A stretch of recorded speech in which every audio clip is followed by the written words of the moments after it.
Hello. Hi. Welcome back to Booked and Busiest. I'm so happy to see you guys. Hey. You came back. You're not done with us. I'm so happy. Hi. How could you be? Yeah, that's fair. Hello? We're just too great. Hello? Okay. Period. Moving on. Hi. Welcome to Booked and Busiest, where we talk about the industry and everything that comes with it, the anxiety, the auditions, the joy, the sadness, and The everything deep in breaths. between. The deep breaths. Okay. The deep breaths. Yes. Yes. What are we talking about this week? Today, we are going to be talking about the fact that everyone wants to tell you how to build a reel, but not how to build a career. Oh, give me the tea. Okay. Yes. We're going to dive into that, but I'm Melissa Brayboy. I'm Chase Simone. Welcome back. Okay. Yes. Industry Corner. Our industry corner for today honestly bleeds right into it. Like, what is the step one? If it's not building a reel, because we all have been told that building a reel, getting all your, materials in line is the step one, but is it really? No. It can't be. No. For me, step one is commitment and consistency. Yes. CNC and figuring out your why. Why do you want to do this? Why do you want, and we're specifically going to hone in on acting, y'all, obviously. But you need to know why. Because there's, especially right now in the industry, and I feel like it's probably happened before, but a lot of people jumping into this career without actually thinking about it and spending so much time, money, energy, and realizing, oh, this might not be for me. Yeah. So you need to sit with it. That's my 2 cents. You have to know why, in my opinion, before you get into it, because this is not for the faint of heart, to say the least. We're going to say it one more time. Not for the faint of heart. Not for the faint of heart. Mm.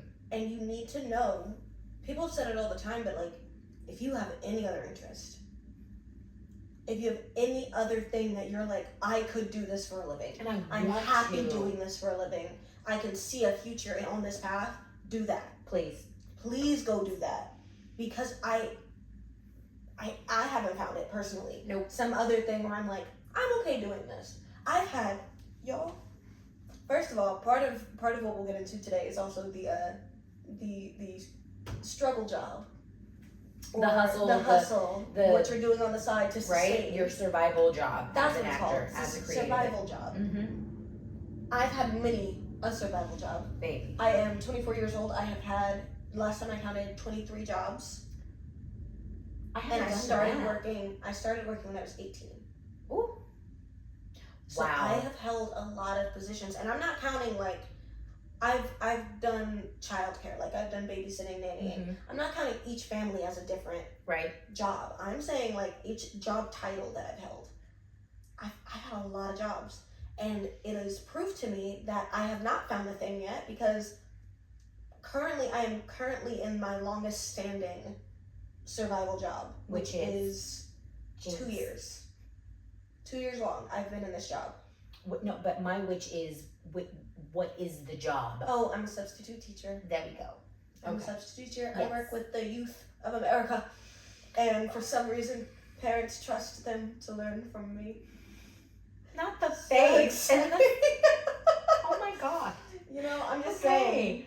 Wow. It's a choice. It is. And I do like it. Okay. But realistically, I get to the end of some of those days with some of these 6-year-olds, and I say, ooh, no thank you. Yes, the hours are lovely because it's not a 9 to 5, it's a 8 to 3. It's really nice. But I don't think that's my life. I don't necessarily see that I'm one of those teachers that could be at the same school for 40 years. No, thank you. Oh, I couldn't imagine it. Teachers hold a special place in my heart. No, I appreciate it. And I think that for a survival job, I'm happy that this is the one that I have found. And I think that it's one that I'm going to stick to. Okay. But I don't see myself in it. Like, this is not my path. This is not my passion. And if you find that in your survival job, pursue it. You can try to do the survival job that you love and acting, which you love, but like if you're genuinely finding a passion in something else, you have to go with that, because you will be torn down in this. Yes, and the way that I've learned, and it's not, there are no hard rules when it comes to acting, when it comes to being creative, but I've learned in order to, and there's different levels of success, whatever, but the way in which you have to give this your all, everything, every fiber of your being. It's, oh my God, the love-hate relationship, but most like, but the love, like I love, and so the hustle, like that is okay. Actually, I mean, I know I said my step one is making sure you know that, but then a close 1.2 maybe is how are you going to be able to sustain yourself while doing this? So the hustle. So whether it's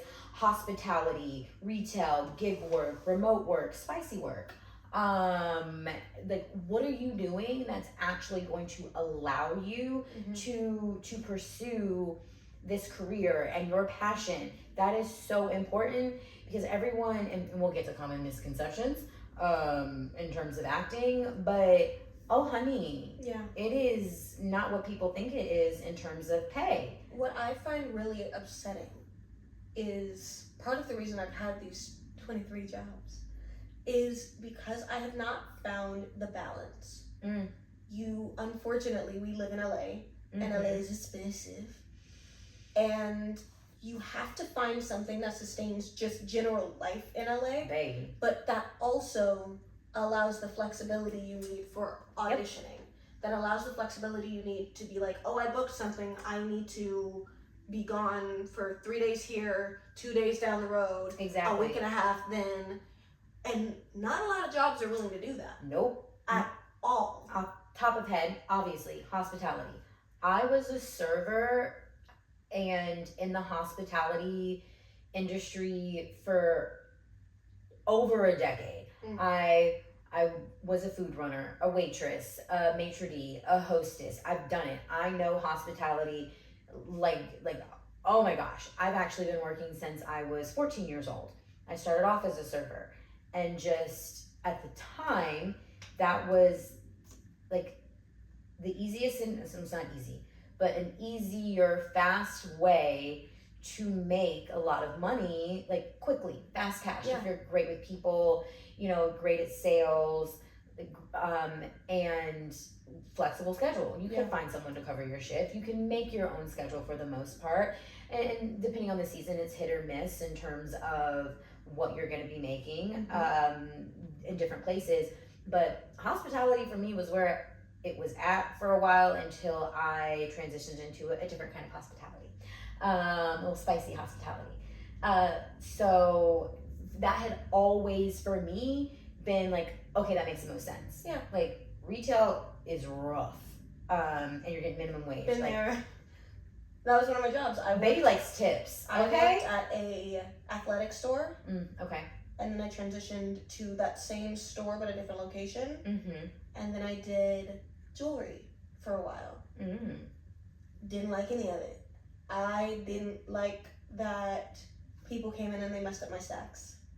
I didn't like that people came in and walked in, walked out. I didn't like that the fact that there was a man pushing a stroller back and forth through the entrance of a doorway, which messes up my conversion rating.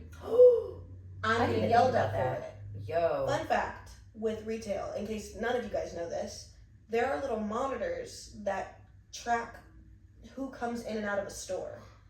And there's something called a conversion rate, which is based on how many people enter your store and how many sales you make. So, for, Medea said, y'all, she don't want to be a part of this. Bad all by yourself. Yes, I am. Depending on how many people come into the store, let's say a group of 10 teenage girls come into the store, but only one of them buys something, my conversion rate is now at 10%. No. Which is not fair, because that's one group, and they made one purchase. But because it came off as one, transaction, my rate looks bad. So there was this man this one time who was rocking his baby, like in the stroller, just in the doorway. he was rocking it, and I was like, you gotta move. I literally told him. Please. I went over there, I was like, if you can come in the room and you can do that, or you can go out the room and you can do that. Just don't do it right there. You are literally, this is the worst place in the world for you to be doing that. I did retail for a while in high school, just high school. And I don't think that was a thing yet. Because yes, don't even say it. Yes. Anyway, moving on. I'm trying to think of other, I have been told many times in terms of, acting, producing, filmmaking, Alyssa, get a 9-to-5 like at a production house, or like a 9-to-5 within the industry, so they understand if you need to go. They understand. They don't want actors. Don't want actors because they at know. All. Like there is this stigma behind hiring actors that we are unreliable. Yes. That we are flaky. That we're always gonna choose this over coming to our job, and we will. And but part of it is true, but also we're not flaky in the sense of you're not gonna know. I'm gonna tell you, right? Hey, I booked this job. I'm gonna be gone for 3 weeks. That's at least how I am. What I found, I had one of the other lovely jobs that I did was nannying. Nannying's good because a lot of the times you'll talk to the families. They'll be aware. I've worked for a family for 7 years and it has never been an issue. I did, however, work for a family last summer where they almost didn't hire me because of it. Wow. They were like, we do not hire actors. We don't even interview actors. They only found out I was an actor because they called another family that I had worked for, and the other family mentioned it. And they're like, why are you hiding this from me? And I was like, I'm not hiding it. It was a weekend job. So I was like, it doesn't make it. The two aren't gonna cross paths. Usually. Depending on, like, if you're doing like film, television, network, what else? With the career path I see myself on, yes, that I am manifesting for myself, boom, it isn't an issue. Okay. Unless I am shooting out of town or something like that, I am able to do both. And unfortunately, it was just this animosity of like, well, you're an actor, so I can't trust you. Absolutely not. I have commitment. I understand responsibility. You have work ethic. I have a work ethic. And realistically, I am booked and busy-ish. I am not booking stuff every single week. I have spent more time at my struggle job than on set sometimes. Yep. And so like I'm booking more hours with you. So don't be scared. I'm here. I'm ready. I promise. Like, just hire me. Gig work is a big thing too. That's another avenue for actors that work in terms of like being PAs, finding other avenues of filmmaking and televim that piques your interest and allows you to be on set. A lot of actors do background work. Yes, you can also like I'm doing something else today, so I can't do this gig. But the time management and the planning of that is just, then of course there's also different layers of entrepreneurship in today's age in terms of like being influencers, content creators, modeling, so much. And so as a little tip, y'all, if you ever do decide to be like, you know what, I think I want to give it a shot, again, not for the faint of heart, but two, figure out, like our number two, if we're keeping track, is how you gonna keep the lights on and a roof over your head and groceries in your fridge. Like, absolutely. So important, and that is not really talked about in terms of having a successful, whatever you deem success to be, because everyone's definition is different. Like, so important. I feel like once we get past the prep work of like, I'm deciding I want to be an actor, let me get all my stuff like in line, let me get my ducks in a row, which is the finding out your why, figuring out how you're going to keep the lights on. I feel like the next step is always thought to be, oh, I have to get an agent. Right. No baby, right. No. That is not step 3, I promise. It's most of the time like step 7. Maybe. If you're on the right track, I'd say like a step 5 at the earliest. Because you need to be in class. You gotta get in class. Even if you, like, I have a degree. And like, I went to high school and college for theater, for acting, because I knew. You gotta learn. That bug you gotta soak it in first. Yes, and consistently. Like, it's like going to the gym. It is a muscle. Like, and also like being around other creatives and other actors. Iron sharpens iron, and just building that, like learning different stories and emotions to access and characters that you can play within your casting. But like it's yes, being in class, and then you gonna eventually you need headshots. What do you look like? So I think that's another part of it. Like there is a package that does need to get built out, and that is, yes, the reel, but that's a lot later down the road than you think it is. It's headshots, it's building a resume, it's getting training on that resume. Like there are all of these things that we know but we don't really understand the importance of, or we don't tell the importance of, in my opinion. And I think one of those things, for me, step 3 is, yes, getting that training, but also soaking in as much information about the art of acting as you can. One of the things we do in our acting class, ZA Studios, nice little plug, is we read plays and we watch movies and we talk about them in class. And we're not always watching the newest movie that's in theaters right now. Sometimes we are, but sometimes we're watching random movies that we have never heard of. Right? Oldie Tempo. Baby, we just, yes, Tempo. And it's like, I've never heard of this movie, but okay, let's watch it. Let's see what I can learn from this. And you get to experience parts of cinema that, at least for me, I think about 80% of the movies that we watch in class I've never heard of, let alone seen. And so I'm really exposing myself to a wider scope of media than what usually attracts me. And so I'm learning different things. I'm soaking in different things from either directors that have become, household names, classic directors that just haven't seen this piece. Right. Or people that you've never really heard of but have created such a wonderful piece of art. Yes. And what is the quote? Steal like an artist. It's not like you take pieces of everything that you've seen and and you put it in your toolbox. You like a little bit of this and a little bit of that, and it just, the richness, the colors, the flavor that it adds to your craft, but also to you as a human being. Yes. The conversations that you can have, like the education that is required, the continued education as an actor, vital. Knowing what is out there, what's already been made, just, it's so important. And I really do believe people gloss over it. Yeah. In terms of thinking about, is this a path I want to go down?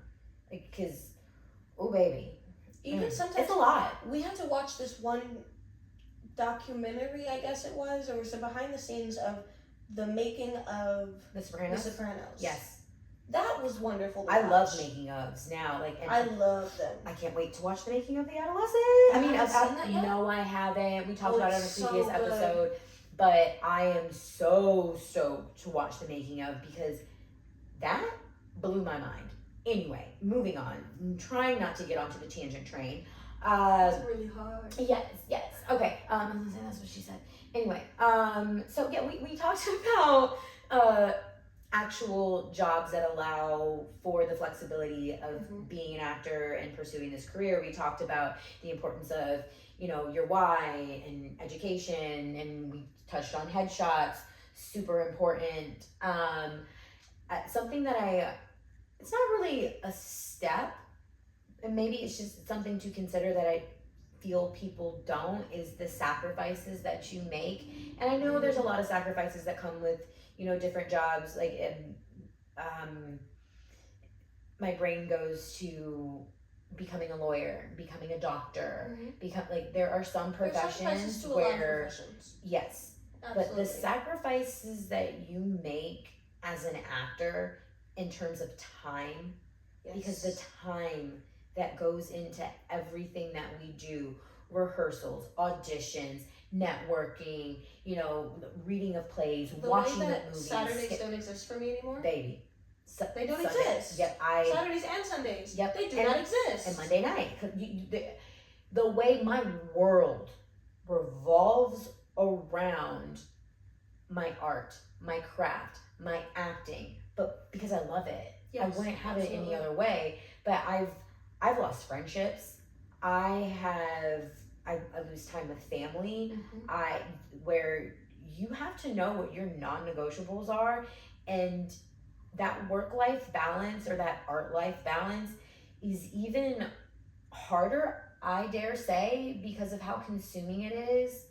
And we don't really talk about the sacrifices that come with, you know, moving towards these goals, these dreams, and bringing them into reality. So the sacrifice is a huge thing to consider that I put on the list of, it's a step / it's a thing you have to come to understand. Yes. And it's an understanding that building a career is more than just getting a job.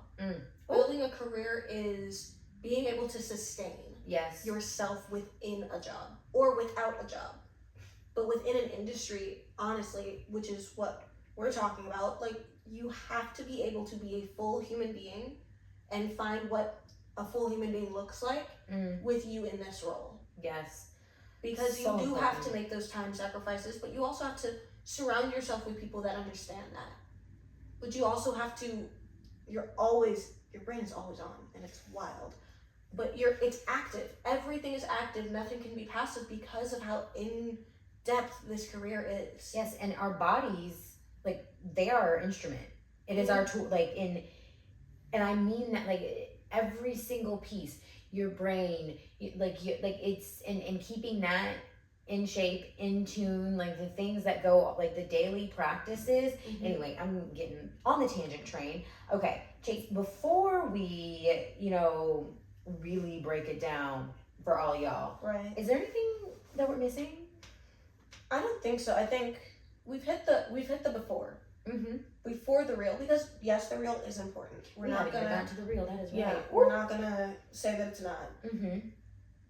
But all of those other ducks need to be in a row. Everything within yourself has to be figured out before you try to, what really is, sell yourself for your work.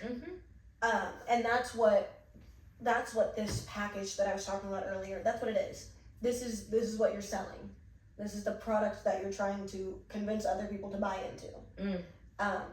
I was thinking on that idea of a package when I had my first agent back in the day, in the wee old days of 2020. Goodbye. I signed with an agency, and I have nothing against this agency. Good agency. They are very much, in my opinion, for developmental actors. Okay. They are for actors that are trying to figure out how they fit into this world. And I had great experiences with them. Something I thought was really interesting, though, was around Christmas time, they made recommendations that their clients go to, like, Etsy or, I can't remember what this website is called, but take your headshots and put them on stuff. Put them on mouse pads, put them on pins, put them on calendars, put them on, like, journals, and send them to the agency, and the agency would put a bunch of their client stuff into a basket and send the basket out to different casting agencies. So that, obviously... That's a waste of goddamn money. Obviously, these casting offices aren't going to use every pen, they're not going to use every mouse pad, but every once in a while, they'll, they won't throw it away. They'll have it there. If they're looking for a piece of paper, and they randomly pull out your notebook and it has your face on it, maybe they'll be like, oh, right, I forgot about Alyssa. I disagree. Let me look into Alyssa. I thought thought it was a little weird, if I'm being honest. I understood the mentality. Yes, it's you're in their face, top of mind, but I just, nope. I want my work to speak for itself. Yes. I don't want to do, and I know it can help. Like postcards were a big thing for a while, and sending that out. Back in the wee old days. Goodbye. Y'all, she trying me. Okay. Moving on. But no, there's already so many barriers to entry when it comes to acting, and so much that we have to spend money on, y'all. My gosh. Some of you that are probably watching are actors, and so they know, and we're preaching to the choir a little bit. But for those of you who are not, the subscriptions that we need in terms of casting sites, the workshops that we take, the classes, the headshots, there's so, like, having a self-tape setup, the equipment that you need, like, it goes on and on and on. And yes, the work will speak for itself, but you also need, like, there's a quality of your work that you have to keep in mind across the board. Yeah. That's really important, that you learn over time, and people don't tell you about until, like, trial and error. Yep. Okay, so we're gonna break it down. Are we ready to break it down? I'm ready to break it down. Okay, so in no particular order, there are headshots. And sometimes, depending on what's going on with your face, your body, your hair, whatever, like, you have to look like you. So, but also, fun fact, we look like these, which means we can look like a lot of different things. Ma'am. I have wig headshots, I have braid headshots, I have super short hair headshots, I have kind of grown out hair headshots. All of those are possibilities for me. All of those are things that are technically, like, yeah, I could do that. Got curly hair, straight hair, I've, like, so many different looks. And so narrowing in on what your brand is, what your casting is, what your look, what your type, and getting really specific. And start off small, y'all. Yes. And then it's the people that are spending thousands of dollars on a headshot session. I've done that. When you don't have, but yes, after the fact, you don't have anything else. The first thing you do is not spend thousands of dollars on a headshot session. No. Because you don't need it. A lot of the times, what you're booking in the beginning of your career, they're not really that pressed about how your headshot looks. Nope. Do you look like you? Do you look like you? That's it. Is the question. And do you say something in your photos? Yes, because I'm not looking at you on a white screen and just smiling. While it could work, it's not a long term, like, this is gonna get me the work that I want to get. That is quite literally just this is what I look like picture. We want, this is what I look like, and I'm gonna tell you a little bit about how you can see me. Yep. Through the photo. So we got headshots. We touched on training in class. Always making sure you are in class, working on that muscle, doing the things, practicing your craft, and sharpening that iron. We've got the reel. Like, and that also comes over time. To get a solid reel. I strongly dislike my reel. I'm need not to edit it right fan now. of it. I'm not a huge fan of mine. Because I think people, something that it took me a while to learn, is my reel to this day, at any given time, does not accurately showcase what it is I can do. Because never is going to. Always honestly. Growing. And so pulling the things and putting things together that shows your range, it's going to take time. Absolutely. Years, almost even. I am just now getting to a place, and the only reason I'm able to do that, because I was like, you know what? I'm tired. I'm tired of waiting for the opportunities to showcase what it is that I can do. So I'm gonna do it my damn self and put it together and produce a short, write it, star in it. I'll be able to use it in my reel, but I'm also, pitching a show. And so getting to a point where it's like, you know what? This is what I'm interested in. This is what I can do. And I'm going to show the world that I can. Well, what are your thoughts on reel studios? Because those are big right now, of like, I'm going to put you in a set, and I'm going to do all that, and it'll work for my reel, it'll work for your reel, but you have to pay for it. Hit or miss. It's hit or miss. Like, you have to be real specific, and because you can tell. And it's not that it's bad, but it better be real motherfucking good. Because majority of the time, what I have seen, it comes off cheesy. And the writing's not great, and it's very cookie cutter, very basic. And so, like, starting off, I get, like, that's fine. Getting a co-star, getting a guest star, like, working your way up. But it just, I personally do not like them. But to each their own, do what you gotta do. Like, I understand. My reel for a very long time was monologues I did in front of a blue screen. Hello? It was I was alone in my apartment in college, and I put up a camera and I just recorded a scene. The way in which actors are preyed upon in filmmaking self-tape studios. Self-tape studios. Yes, it is. I get it. It works, and I understand, but some of it is very predatory, and I agree. Like, so many individuals think that they have to spend so much money to make it, and it's heartbreaking. I have never. No. If I'm going to be spending money on creating content, it'll going to be hello. It'll be mine. Like, and it'll be like, and it's all ownership to it. Yes, it's my calling card. It is. I'm like, if I'm gonna do it, I'm gonna do it. Yes. And like, I don't want to half-ass it. I don't want it to look cheesy. I don't want it to look like I'm motherfucking paid for it. You know what I mean? Yes. Like, anyway, moving on, because that's how I feel about the real studios, because it feels predatory. And but I get it at the same time. This might be a question that leads us to a different part of our conversation, but what do you think of feeling the need to fill that reel to get the agent? Here's why I ask. I signed with a new agent last year. Loved them so much. I'll see you soon. But because of the kinds of work that I've been blessed, honestly, to be offered, I'm not gonna say offered. I've been, presented with to audition for and things like that. I've had a lot of people in my life be like, "Oh, well, I have to work with them too," and I'm like, okay, like I love my agency.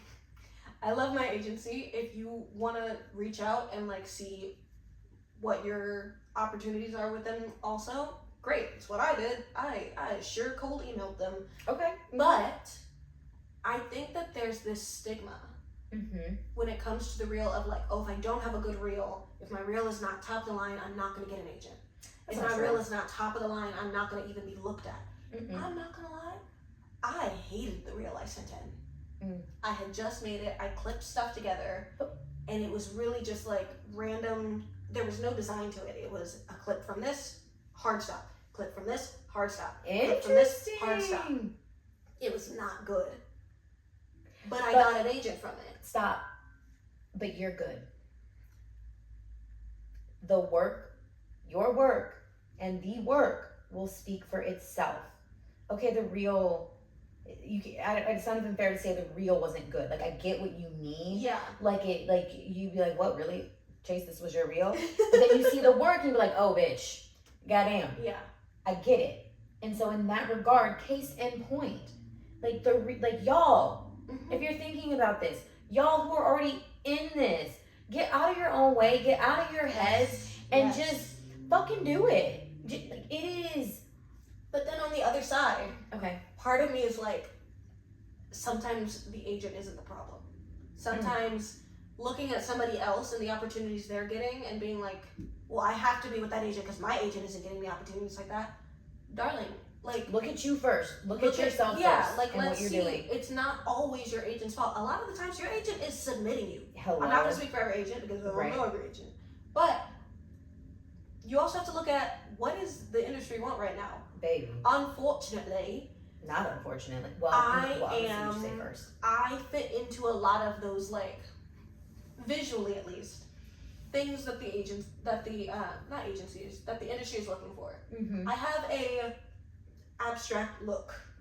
I have, abstract? Hey man, I'm a girl with short hair, which is literally the only thing, I know, it's crazy. But like, the amount of parts that I get called in for that I'm like, I got called in for this because I have short hair. The amount of times my agent has told me, your braid photos are not pulling. But the ones with you with short hair are pulling. Okay. But also, I know that this is a political topic a little bit, but like DEI still is alive in the industry right now. Right now. It's fading, but it's still alive. And so there are still times when, like, someone that looks a little lighter in complexion than me might not be what everyone's looking for anymore because that was the norm for so long. Yeah, we had our time. I'm time. Look, I'm high yellow, light bright. I get it. I know. Like, and I'm here for like all of us eating and working and sitting at the motherfucking table and finding where it is that we fit and that's why I'm making my own shit. But I think that's exactly what you said. Sometimes we have to look at ourselves. Mm-hmm. Sometimes it is your agent, and you need to smack them across the face a couple times. But sometimes it's like, okay, just because my friend's agent is doing this, that, and the third does not necessarily mean they're going to do that for me. Right, but also you are not your friend. You are not that person. You are your own person. Mm-hmm. And it's a piece of the pie. Yes, getting reps. Getting reps is a challenge. It's a challenge. And in the meantime, yes, you got to self-submit. You got to put yourself out there. You need to be networking. You need to be making your own stuff. I know it is challenging. It looks really hard from the outside. Yes. Mm-hmm. But then you just get better at it and better at it and better at it. And like, it's, again, a muscle. Yeah. Creating and being like, you know what, move. I am tired of waiting for the industry to tell me what I'm allowed to do, who I am, all of those things. Okay, what up? Like, because we're getting up there. We're getting up there. Okay. In the clouds a little bit. Oh, self-tape setup. In terms of breaking it down, y'all. That's a whole beast within itself. It really is. Yeah. Because another it's lovely easier than some people think, but it's also a lot. Mm-hmm. Or it can be. Because I think it has to do a lot with who you are. Like, yes, we see a lot on Instagram, on TikTok, and whatever about like the traditional setup, which is the blue backdrop, it's the lighting, it's all that kind of stuff. So it was ring lights for a while, but now everybody's offering lights because we realized the halo eyes. Yep. But it's like, it's funny when you say blue black drop. Mine is like blue black drop. Damn. Try again. Blue backdrop. There you go. There we go. So proud of you. Mine is this heather. So you have the high school portraits backdrop. Damn. Facts. Am I wrong? You're not wrong. I know.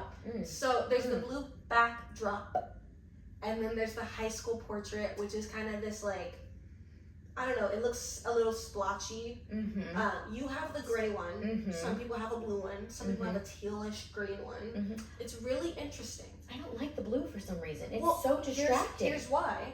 Certain skin tones don't work on the blue.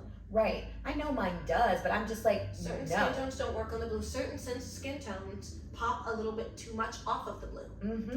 And so you don't need that contrast. It's this level of detail, y'all, sometimes where it's like, like but for then me, your the lighting is also affecting how the blue looks on your skin.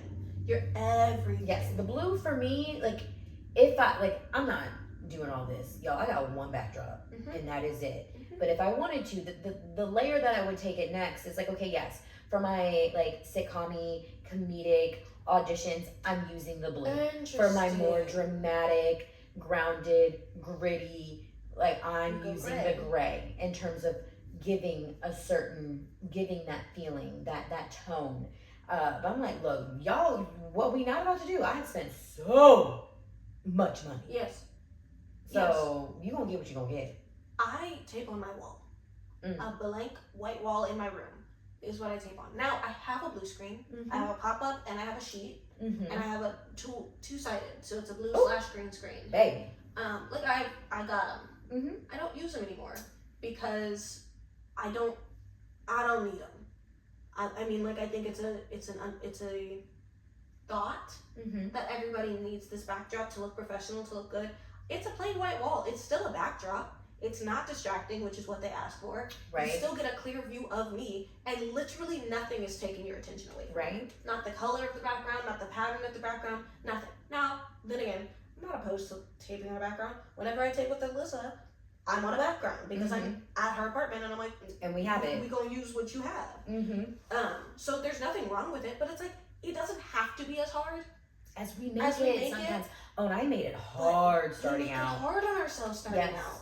Yes, and we get in our own way. Absolutely. And we forget that what matters the most is the work, is us, is what we bring to it, and remembering that. I have got lost in the sauce so much. So many times. And like it, it feeds off of you, like, well, it radiates off of you in terms of like, I need to book this, the desperation, like, it's whatever. Now I'm getting into woo things and energetic and blah blah blah, but okay, yes. So I feel like we've broken it, like the surface of things down in terms of like, let us break it down for you in other terms important of things other than just building it real.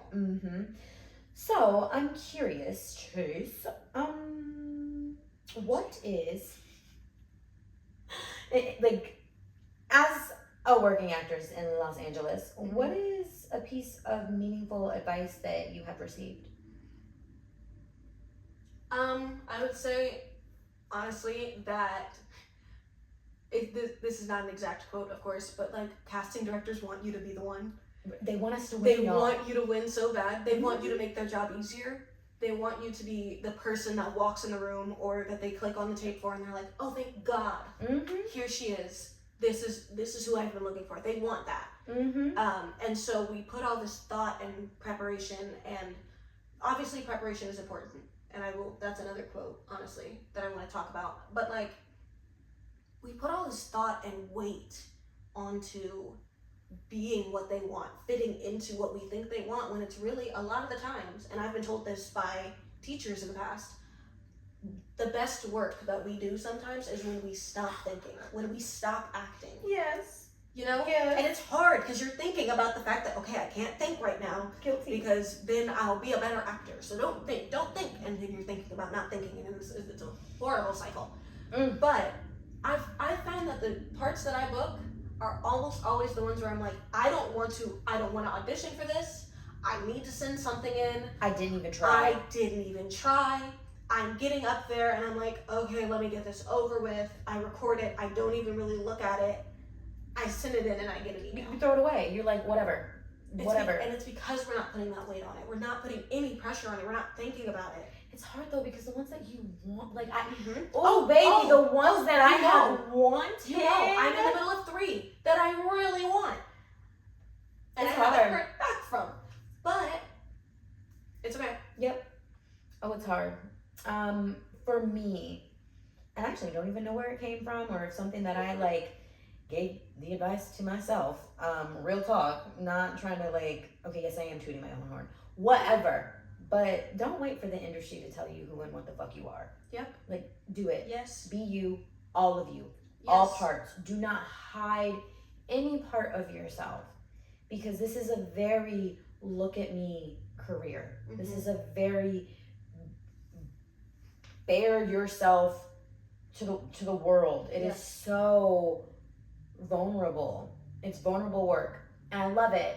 And I'm realizing the pieces of me that I hid and was ashamed of for so long are as equally beautiful and interesting and make me a whole ass human. Yes. And so, like, and putting that into my work, put it into your work, it just, like, oh my gosh, it's another way of like getting in your own way. And just don't wait for the opportunities. Take it yourself.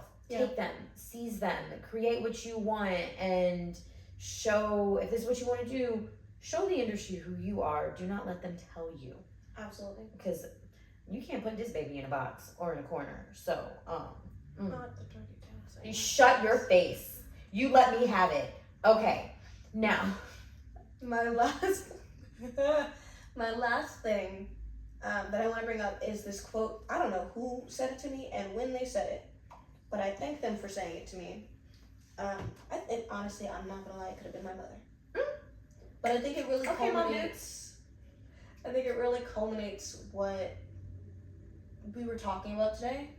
The quote is, "Expectations without preparation is like sailing without a compass." Oh, and I feel like that's what we talked about. We have this grand idea of what acting is and what being a working actor will mean for us, but we don't lay those foundational bricks. You need a plan. If you have to have a plan. You have to know the why. You have to have something to keep the lights on. You have to understand all of these other things in order to get up there. But you can't get up there yet. just lay those down. Mm-hmm. Figure it out. Take the time to make sure that they are down there and they are solid, and then go fly.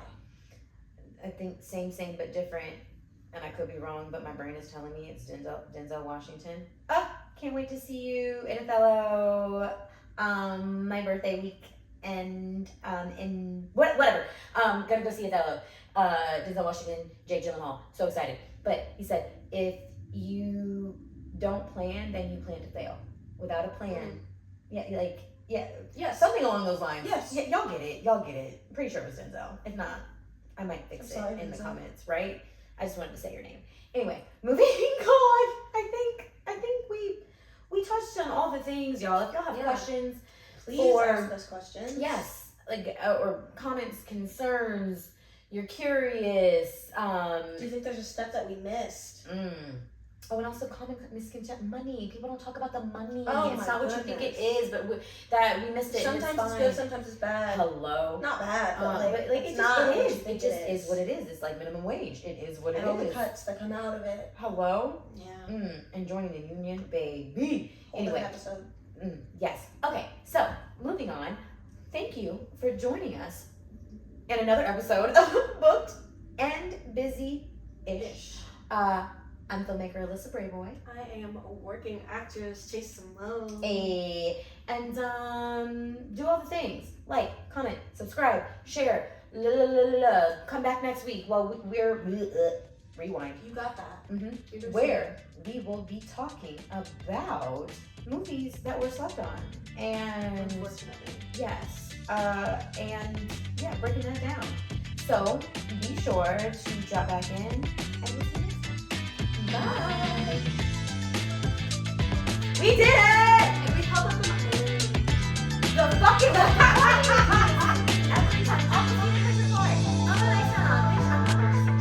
Trust. Wait.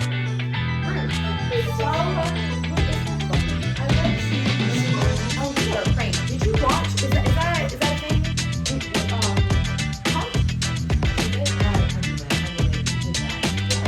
Okay, yes.